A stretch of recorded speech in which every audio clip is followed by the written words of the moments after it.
ചെറുപുഴ ഗ്രാമപഞ്ചായത്ത്, പുളിങ്ങാം കുടുംബാരോഗ്യ കേന്ദ്രം, പൊതുവിദ്യാഭ്യാസ വകുപ്പ്, എക്സൈസ്, പോലീസ് എന്നിവരുടെ സഹകരണത്തോടെ പുകയില രഹിത ലഹരിമുക്ത വിദ്യാലയങ്ങളുടെ പഞ്ചായത്ത് തല പ്രഖ്യാപനവും വിദ്യാലയങ്ങൾക്കുള്ള അനുമോദനവും നടന്നു.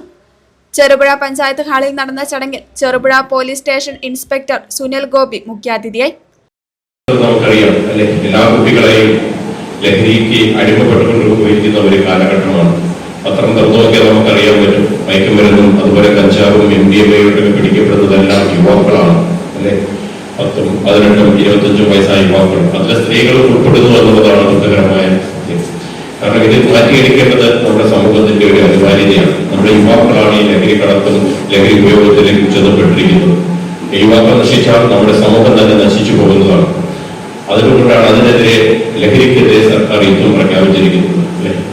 വാർ അഗേൻസ്റ്റ് ഡ്രഗ്സ് എന്ന് പറഞ്ഞ സർക്കാർ യോദ്ധാവ് എന്ന് പറഞ്ഞ പുതിയ പദ്ധതി ആരംഭിച്ചിട്ടുണ്ട് ഗവൺമെന്റ്. അതിന് ഏറ്റവും കൂടുതൽ പ്രാധാന്യം കൊടുത്തുകൊണ്ടിരിക്കുകയാണ്. അതുകൊണ്ട് തന്നെ ഗവൺമെന്റ് പുതിയ പദ്ധതിയാണ്, വ്യാപാര സ്ഥാപനങ്ങളിൽ പുകയില ഉൽപ്പന്നങ്ങൾ എന്തെങ്കിലും വിൽക്കുന്നതായി പിടിച്ചു കഴിഞ്ഞാൽ അത് സർക്കാർ പഞ്ചായത്തിന്റെ ലൈസൻസ് ക്യാൻസൽ ചെയ്യാൻ നിർദ്ദേശം കൊടുത്തിട്ടുണ്ട്. അത്തരത്തിലുള്ള പ്രവർത്തനങ്ങളിലൂടെയാണ് മുന്നോട്ട് പോയിക്കൊണ്ടിരിക്കുന്നത്. നമുക്കറിയാം, ഇന്നത്തെ സമൂഹത്തിൽ നടക്കുന്ന ഓരോ വിപത്തുകളും ഇവിടെ അടിപൊളി പ്രശ്നങ്ങളൊന്നും ഉണ്ടായാലും അതിന്റെ പിന്നിൽ ലഹരിയായില്ലേ. ആരോഗ്യ വിദ്യാഭ്യാസ standing committee chairman M. Balakrishnan അധ്യക്ഷനായി.